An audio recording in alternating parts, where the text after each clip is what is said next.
Assalamualaikum warahmatullahi wabarakatuh. Kami dari kelompok 4 yang beranggotakan 5 orang.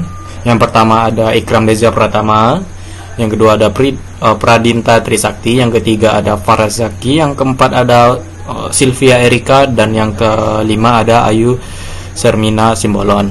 Di sini kami akan menjelaskan bagaimana regresi linear untuk mengetahui pengaruh promosi terhadap tingkat penjualan benih jagung hibrida dengan menggunakan aplikasi SPSS. Di sini datanya sudah kami dapatkan. Ini kami akan membuat datanya, tabelnya ya, untuk variabel-variabelnya.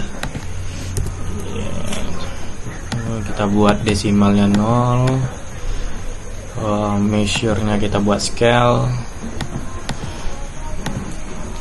Tabelnya kita buat di sini promosi,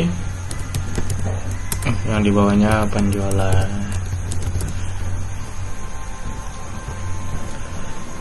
Baiklah, kita akan import datanya lagi. Kita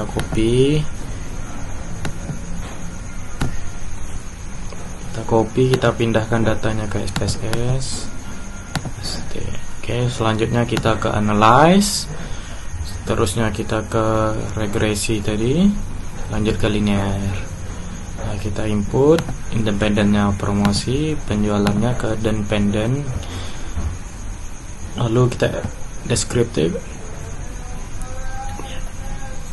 selanjutnya continue, lalu ini kita buat histogram, probability plot. Oke. Baiklah, di sini telah kita dapatkan hasilnya ya, hasil promosi terhadap penjualan benih tadi ya. Apakah dia berpengaruh besar atau tidaknya? Kita akan jelaskan satu persatu ya. Baiklah, saya di sini kita akan menjelaskan interpretasi tabel dari deskriptif statistiknya ya.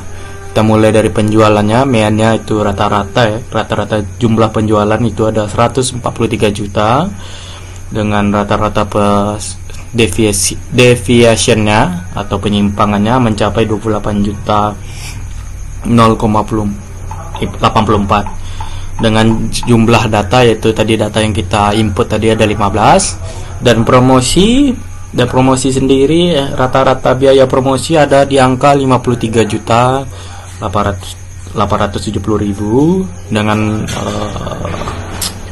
defisiasinya atau penyimpangannya dengan angka 19.650.000 dengan jumlah data 15. Baiklah, kita akan menjelaskan langsung aja ke variabel enter remove. Baiklah, kita akan jelaskan variabel ini ya, tabel variabel entered ya.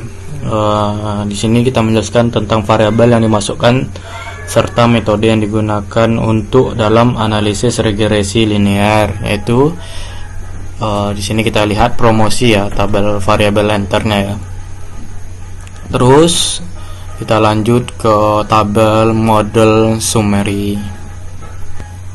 Dari hasil tabel model summary ini bisa kita jelaskan output di atas diketahui nilai adjust R square sebesar 0,986. Nilai ini sendiri mengandung arti bahwa pengaruh promosi, yaitu X kita tadi, terhadap penjualan Y adalah sebesar 98,6%. Sedangkan 1,4%-nya promosi dipengaruhi oleh variabel yang lain yang tidak diteliti. Baiklah, tabel selanjutnya akan dijelaskan oleh Ayu Sermina ya. Baik, untuk melihat pengaruh pada tabel ANOVA-nya, yang pertama, jika nilai signifikasinya kurang dari 0,05, artinya variabel promosi berpengaruh terhadap variabel penjualan.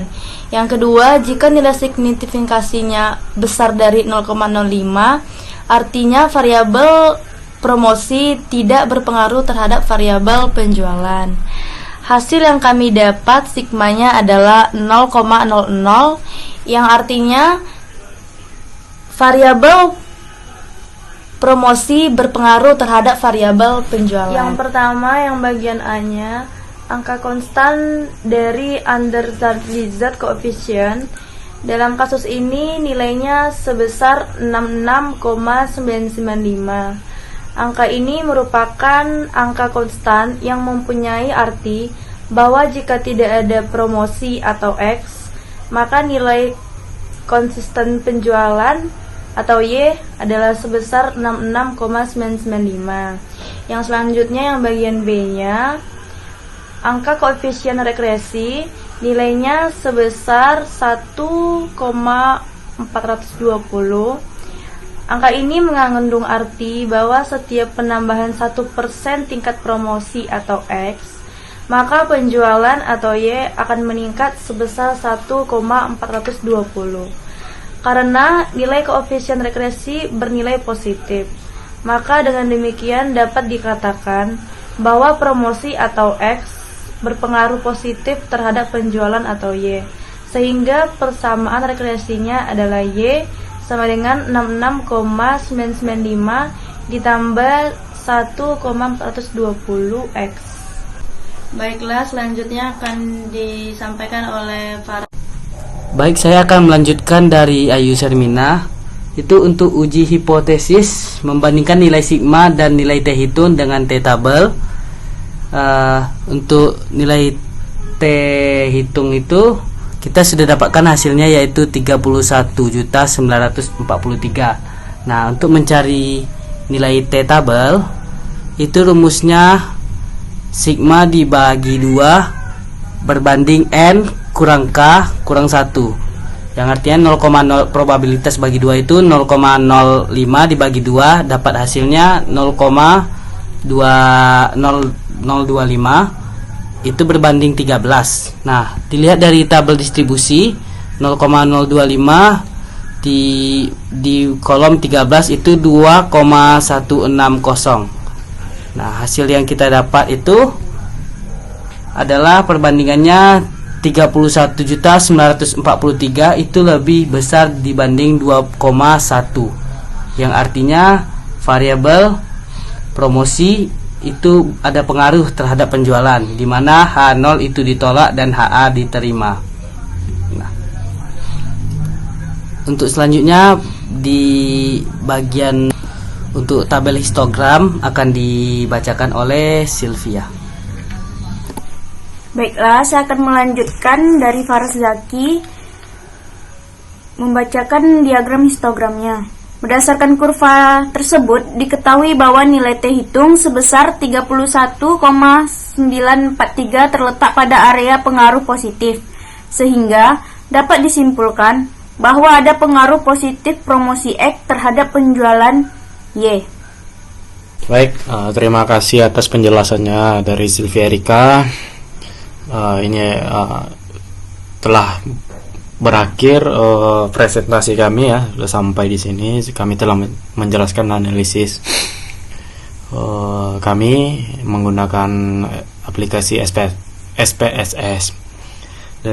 Itulah dari kami, sekian dan terima kasih, semoga bisa dipahami. Wassalamualaikum warahmatullahi wabarakatuh.